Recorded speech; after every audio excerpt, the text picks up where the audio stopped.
C'est comme, j'en avais parlé la dernière fois, les TDAH, machin. J'ai vu un réel l'autre jour, là, d'une famille qui a posté une vidéo. Mes filles sont bien dans leur basket. Bah, tant mieux. Tant mieux.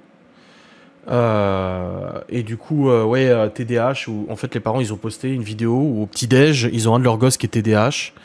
Et ils disaient voilà ce que c'est le quotidien de vivre avec un enfant TDAH. Et le gosse, il était là. Et puis en fait, il voulait pas des kélos qu'on lui avait donné, donc il jetait la cuillère contre le mur. Et il hurlait, machin, il allait sur le canapé. Son frère, il venait, il l'insultait. Non, casse-toi, je veux pas te voir. La mère, elle arrivait en disant non, mais faut que tu déjeunes avant de partir à l'école. Non, ferme-la, machin, il l'insultait et tout. Et le père, après, qui vient avec le petit bol et la petite cuillère pour lui donner la cuillère, la becquetée, tu sais. Le gosse, il avait l'âge de Théo, de ses 10 ans. Et puis elle disait, voilà ce que c'est fatigant au quotidien, des insultes, des cris, des coups, machin. La réalité des enfants TDAH. Après, il y a peut-être plusieurs niveaux de TDAH. Théo l'est, il a été diagnostiqué TDAH. Enfin, moi, je voyais... Encore une fois, c'est mon opinion, encore, hein, attention, c'est mon opinion. Mais... je voyais ça, je me suis dit, ouais, enfin bon, TDAH, c'est une bonne excuse, quoi. Le gosse, déjà, à quel moment il se dit qu'insulter ses parents, c'est ok. Et à quel moment le parent qui se fait insulter se dit, bon, ok. Parti de là, moi, je pense qu'il y a quand même un manque à la base. Il y a quelque chose qui a raté. Parce que oui, TDAH, on le voit, Théo, il l'est. Des fois, c'est pas simple. Dès qu'il est contrarié, ça peut être compliqué. Mais il nous a jamais insulté, jamais tapé ou quoi que ce soit. Hein.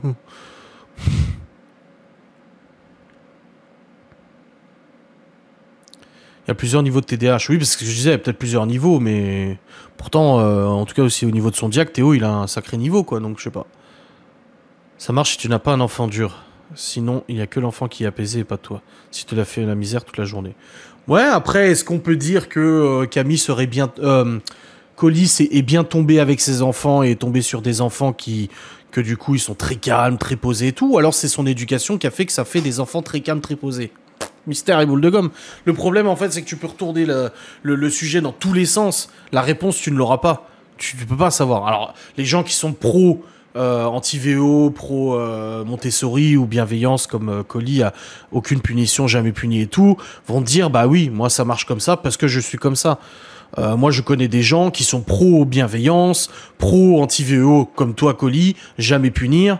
Et putain, c'était un sacré bordel à la baraque. Hein. Je ne pouvais pas manger avec eux, la règle, c'était un légume, un féculent, une viande au moins. Le problème, c'est que le grand disait que la sauce tomate est un légume. Et la petite faisait un boulgui-boulga de tout, et elle fait encore. C'est trop bien. Et une chose où mes parents étaient à cheval, avant de me coucher, il était nécessaire que les devoirs et révisions soient faits. Bah oui, bien sûr. Bien sûr, bah, c'est le cas aussi ici. Même si des fois, bon bah, c'est compliqué, mais c'est le cas. Salut Audrey. FCSGC. Mais après, voilà, tout ce que je vous dis là, ça reste mon opinion. Il y a des gens qui vont me choper mon col en disant « Ouais, qu'est-ce que tu dis, TDAH ?» Bah écoute, c'est mon opinion, c'est tout. Je me trompe peut-être, encore une fois. Puis je vous dis pas d'adhérer à mes idées.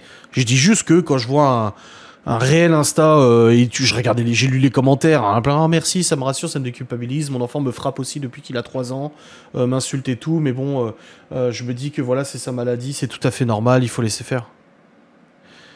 Il ne s'agissait pas plutôt de parents laxistes. Ah non, non, c'est des parents qui étaient très renseignés sur Montessori, sur les VO, sur la bienveillance, éducation positive, expliquer à l'enfant, lui laisser le choix, essayer de le diriger, mais sans le pousser, etc. Non, non, ils étaient vraiment en fond dans les bouquins et tout, la totale. Mais non. C'était compliqué. C'était très compliqué. Tu fais une sortie, le gamin il est infernal comme pas possible et tout, exécrable, des cris, des machins, il te gâche la journée, et puis à la fin de la journée, tu passes par la boutique souvenir et tu lui achètes la moitié du magasin. Bah, ouais, c'est de la bienveillance. Faut pas sanctionner, faut pas punir. Si Théo n'avait pas de règles, il serait ingérable. Ah bah de toute façon, oui. Oui, oui.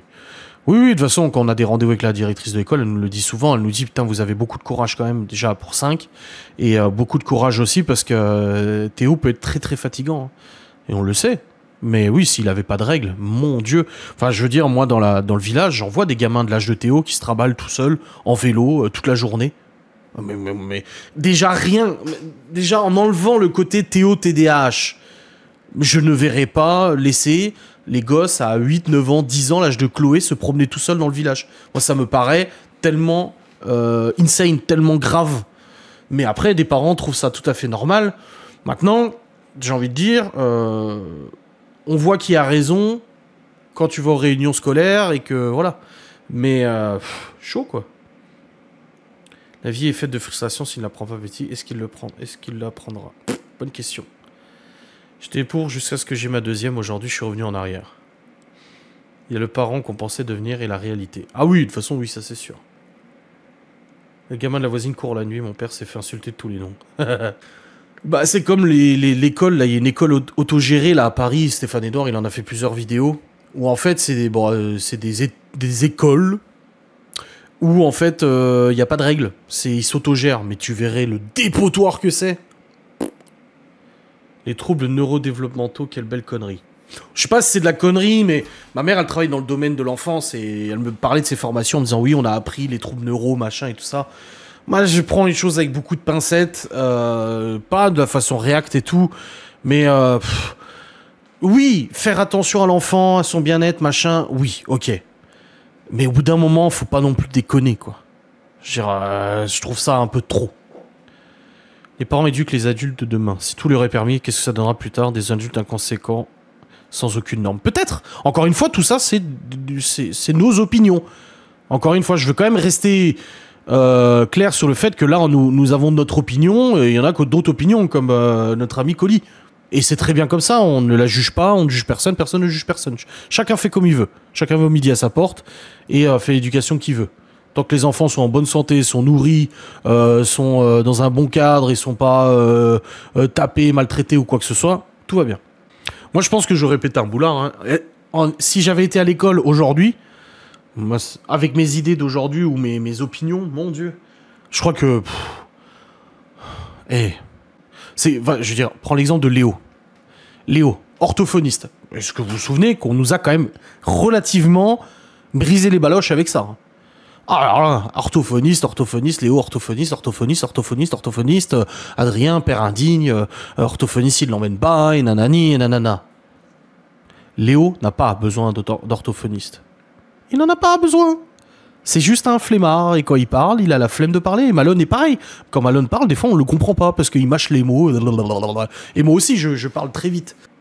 Tout le monde voit des problèmes chez tout le monde. Dès qu'il y a un gosse, Théo, il est TDAH. Il avait des difficultés scolaires. Bon, son cadre de vie faisait qu'il n'était pas bien dans sa peau et tout ça, mais il avait des difficultés scolaires. Et ça commençait à dyslexie, dysorthopédie, non, c'est comment, les yeux, là.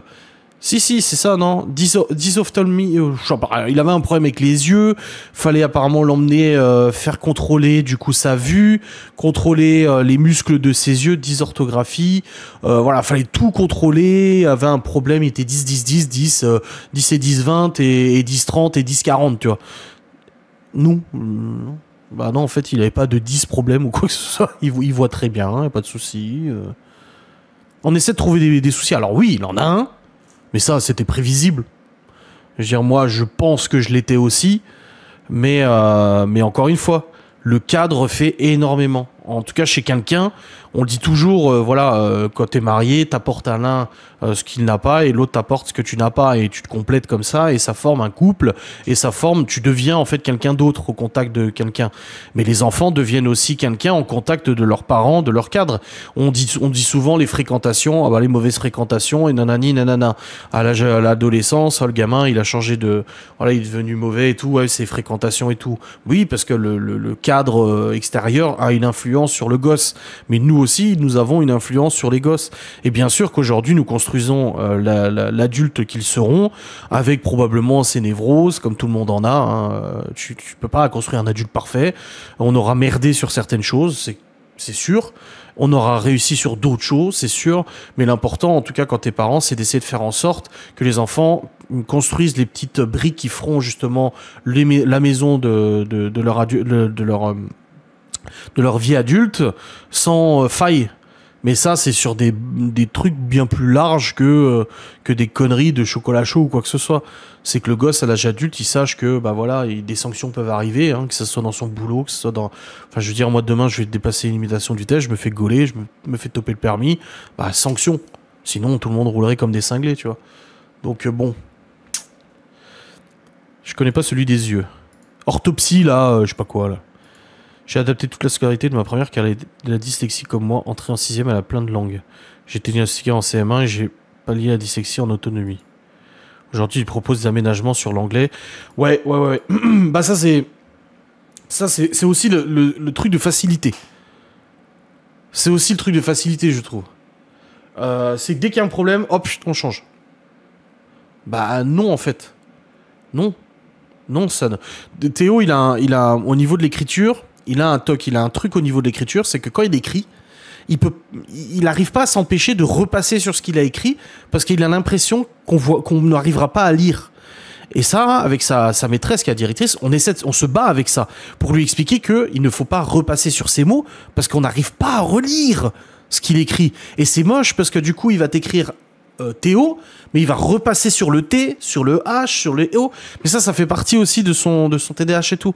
Et on en a parlé avec la directrice. La directrice a dit, ce qu'on pourrait faire, elle dit, c'est que j'imprime tous les cours et qu'il n'ait pas besoin de les copier. Et là, avec Laurent, on a dit, bah non, en fait. Bah non. C'est la solution de facilité. Théo a un problème au niveau de l'écriture. Deux solutions. Soit il travaille et il s'adapte et il comprend comment on écrit correctement, et il y a des efforts qui sont faits. Là, on regarde son bouquin et tout, alors c'est pas toujours bien, mais il y a quand même des efforts. Là, il est revenu lundi du soutien en disant bah, la maîtresse a dit qu'elle était super contente de mes progrès et tout. Donc ça va être difficile pour lui, ça va être du travail. Pour nous aussi, en tant que parents, ça va être difficile. On va devoir se prendre la tête avec lui, regarder ses bouquins. Putain, regarde comme t'as écrit. On déchire la page, tu recommences, tu réécris correctement. Oh mon Dieu, violence. Ou alors, solution de facilité, ok, faites-lui les cours sur polycopier, comme ça il ne copie plus rien, et les seuls trucs qu'il aura à écrire, c'est les résultats. Bah non, on a dit, bah non, en fait c'est une solution de facilité. C'est bien de la part de la directrice d'avoir proposé, mais je trouve que c'est une solution de facilité. C'est non, bah non, en fait c'est trop simple. Ou aujourd'hui, il y a des gosses qui sont en 4ème, 5ème, 3ème, qui n'arrivent pas à écrire correctement le français, on fait quoi? Bah prenez un ordinateur. Ils ont le droit de faire leur travail sur un ordinateur, sur une tablette ou quoi que ce soit. Bah non, en fait, nous on arrive, nous on arrivait en 3ème, on savait écrire le français un minimum quoi. Alors je dis pas qu'on fait pas des fautes d'orthographe, j'en fais aussi moi aujourd'hui, mais pas à ce point-là. Aujourd'hui, le niveau scolaire, c'est rétamé la gueule. Le niveau de 3ème qu'on avait nous il y a 20 ans, ouais 20 ans c'est ça, c'est plus le niveau de 3ème d'aujourd'hui. Hein. Oh mon Dieu. Enfin moi je suis effaré de voir le niveau d'orthographe aujourd'hui. Je suis... Dyslexie est devenue une excuse, alors qu'on vit très bien avec, on peut faire les scolarités normales. Oui. Moi j'avais des gamines qui étaient dyslexiques dans ma classe, elles avaient des meilleures notes que moi, elles s'en sortaient. Hein. Ça demandait juste un effort un petit peu plus, un peu supplémentaire au niveau de la lecture et de l'écriture. Elle écrivait peut-être moins vite, mais elle écrivait bien quand même. Hein. Maintenant les parents sont à la recherche du diagnostic, mais ne sont plus capables de réfléchir sur la dynamique familiale, leur lien à leur enfant, et lorsqu'il y a des diagnostics, parents se remettent plus en question. Oui. Absolument. C'est un peu honteux, je trouvais, de proposer ça. Non, après, la proposition était bonne. Hein. La proposition était là, et c'est normal que la directrice fasse la proposition, je trouve. Mais notre avis était que non, en fait. C'est trop simple. Certains enfants doivent fournir plus d'efforts, c'est comme ça. Bah ouais, malheureusement, c'est... T'as des gamins comme Malone qui sont nés avec une facilité de mémorisation, de compréhension hallucinante, tant mieux. Et il y en a d'autres qui pourront peut-être faire les mêmes études, mais ils vont devoir travailler 3 fois plus et cravacher comme des cinglés, réviser, apprendre et réviser. Moi j'ai 2 sœurs. Il y en a une qui avait des facilités et l'autre, je la voyais réviser. Hein. Elle révisait, elle apprenait, elle révisait, mais ça rentrait pas. Ça ne rentrait pas.